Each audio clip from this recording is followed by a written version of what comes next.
So here's some examples of perfect square trinomials. So first of all, we'll start with just kind of verifying how they work. So remember, understanding what happens when we multiply perfect square binomial. That'll help us to kind of understand why this turns back into something like that, right? All right, so if I were to multiply this 5x plus 6, if I were to square it, I would multiply it by itself, right? I would do 5x plus 6 multiplied by 5x plus 6. So then I would do 5x times 5x, which is 25x squared, 5x times 6, which is 30x, 6 times 5x, which is also 30x, and 6 times 6, which is 36. So then I have these two like terms in the middle, right? So 30x plus 30x is 60x. The 25x squared does not have a like term, so it just comes down, and the 36 also just comes down. So that's it, okay? So notice how these are both perfect squares. This is 5x times 6, which is 30, doubled, which is 60x, right? So 5x times 6 is 30x. If we double it, we get 60x. And then notice how when this is positive, this will be positive, okay? All right, so let's try number 18.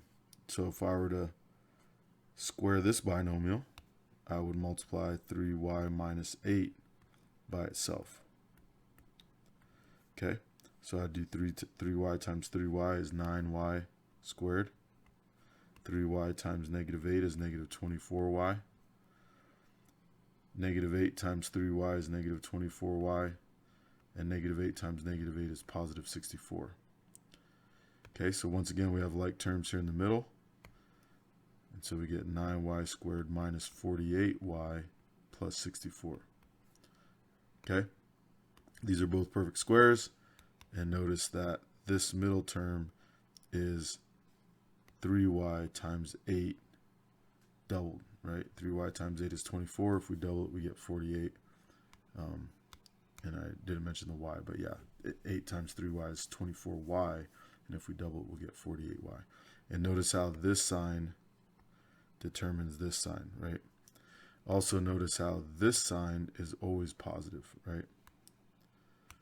For both situations. All right, so now let's go the other way. Now let's get from something like this back to this. Okay, so first of all, I want to identify, is this a perfect square trinomial? So here we have a squared. That's a perfect square. 64 is a perfect square. If I take the square root of a squared, I get a. If I take the square root of 64, I get 8. If I double that, I should get 16a, right? So 2 times a times 8 is 16a. So that means this checks out, and it's a perfect square trinomial. So now I know my answer is going to look like this, right? I just take the square root of a, or square root of a squared, which is a, right? I already did that earlier. Square root of 64, which is 8.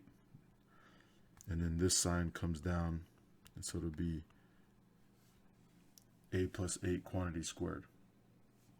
All right? Let's do the same thing with number 20. So perfect square.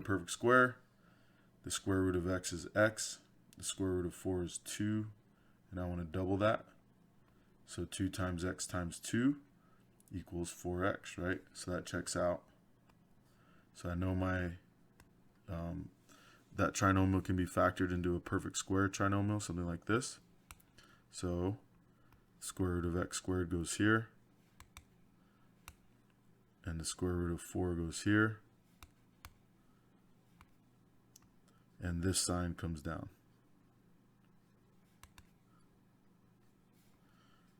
All right, so that's our answer. All right, let's do a couple examples on this page. So here, 22, we have perfect squares, right? If I take the square root of 144, I get 12. If I take the square root of y squared, I get y. And then if I double that, I should get 24y, right? So that doesn't check out. So that means this is not a perfect square trinomial, right?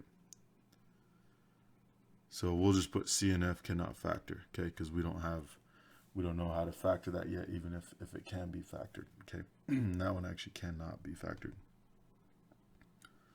All right, so let's try number 24 then.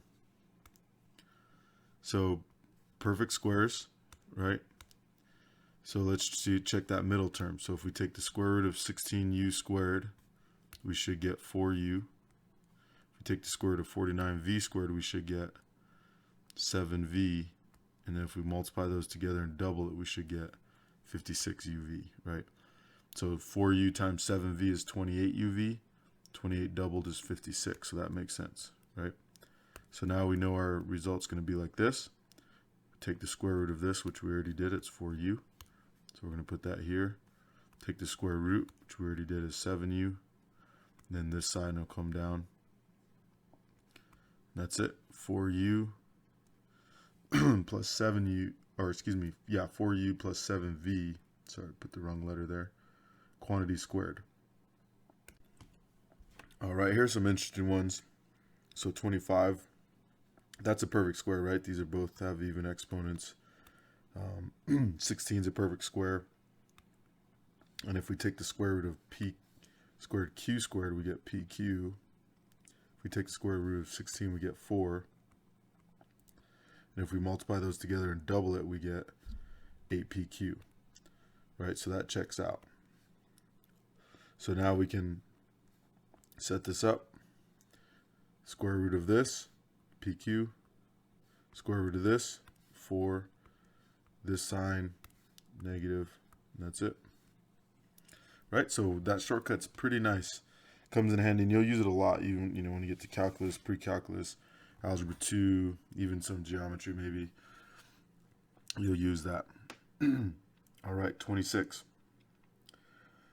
Or, yeah, let's do 26. So 26, 100 is a perfect square. 81 is a perfect square. P to the 6 is an even exponent, so that's a perfect square. If we take the square root of 100, we get 10. Square root of 81, p to the 6. That will, square root of 81 is 9. Square root of p to the 6 is p to the 3rd. So you always just divide the exponent in 2. Because remember, p cubed multiplied by p cubed, we would add 3 plus 3 to get 6. So that's why you cut it in half when you're finding the square root. So if I double this, 10 times 9 is 90 p cubed. If I double that, that would be 180 p cubed. So that works out. So then I can set it up.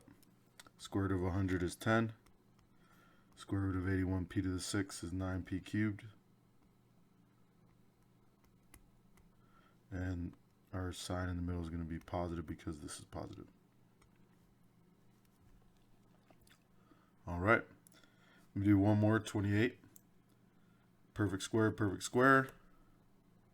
If I square root this, I get 11c squared. Right? If I square root this, I get 12. If I multiply those together and double it, I would get, well, 11 times 12 is 132. If I double it, I get 264. Then we tag on the c squared, so that makes sense.